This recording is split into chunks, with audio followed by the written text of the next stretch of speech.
Welcome to another No BS review, where there will be no filler or BS of any kind, just the information you want to know about this vehicle. Thank you to my members for helping support this content. On today's installment, we'll be looking at the Al-Khalid-I, a rank 7, battle rating 11.0, Pakistani pack premium main battle tank in the Chinese tech tree. This vehicle is mostly the same as the MBT 2000 in the tech tree, with the main difference being a different ERA layout and a bit of extra track armor on the lower front plate. The Al-Khalid features some very impressive frontal protection for this battle rating, with its turret cheeks able to protect it even against the most powerful kinetic penetrators currently found in the game.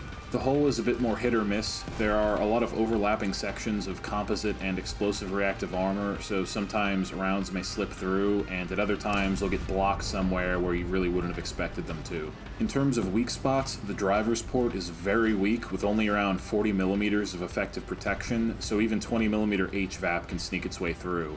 As for the lower front plate, the composite hull armor is behind the top part, so only the lower 50% is really a major weak spot, with the actual value decreasing as you go down. In terms of chemical protection, the entire front of the vehicle is going to be mostly immune. Looking at side armor, the Al-Khalid has the same notoriously weak side armor characteristic of Chinese top-tier MBTs, though the ERA on the rear side of the turret can come in handy at times. Now here's the part where things start to get a little bit questionable. For its main dart round, the Al-Khalid comes with DTC-10 APF-SDS with a whopping 577mm of flat pen. Yes, at 11.0.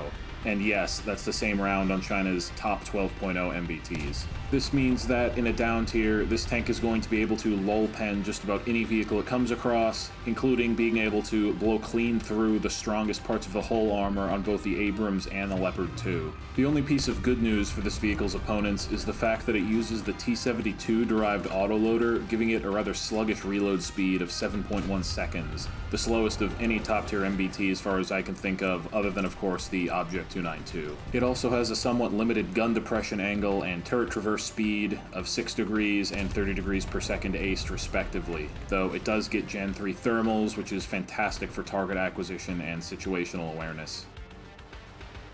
Despite deriving its autoloader from the T-72 series, that's sure as hell not where the Al-Khalid gets its mobility.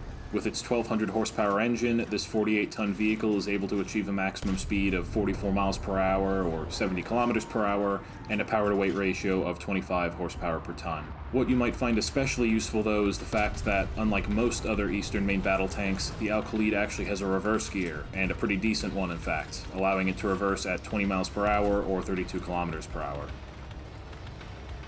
Though lacking in a handful of areas, China has a pretty stacked lineup for 11.0, featuring 3 other tech tree main battle tanks, all of which come with that same DCT-10 APF-SDS by the way, as well as a Squadron light tank and the Tor M1 for SPAA.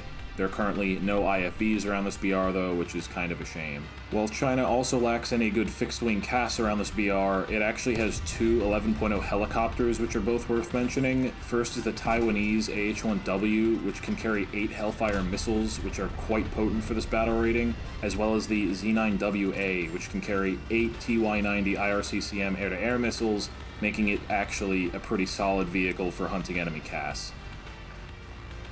Given that the Al-Khalid has an incredibly high-penning gun while also having rather respectable armor and mobility, you can pretty much do anything you want with this vehicle other than hold down sniping due to the lack of gun depression.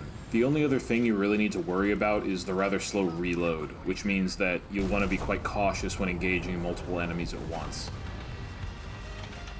Normally, this is the part of the video where I like to compare vehicles to others of the same class around their own battle rating, but in this case, I'm going to do something a little bit different and compare the Al-Khalid to a few premium MBTs at a higher battle rating instead. When you look at all of these 4 vehicles, it becomes a little bit perplexing as to what exactly caused Gaijin to think, yeah, we'll stick the Al-Khalid at 11.0, that's fine, while sticking all the others at higher battle ratings instead. Honestly, I would be absolutely shocked if this thing doesn't get moved up to 11.3 at some point, but the problem is that doesn't really solve anything since 10.7 is the main down tier that it gets sucked down into anyways, so I doubt that would even change much if they did.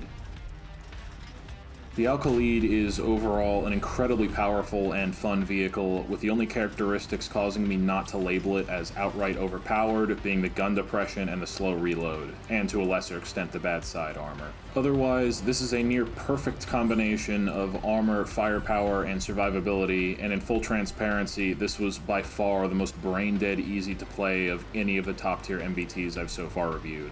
Overall, I give this thing a 9.5 out of 10. That's going to wrap it up for this one, guys. If you have a vehicle you want to see reviewed, or you want to have a say in which vehicles we cover moving forward, please consider my channel membership program for that and some other perks. And for more reviews like this one, check out the playlist linked in the description. I appreciate it, and I'll see you guys in the next one.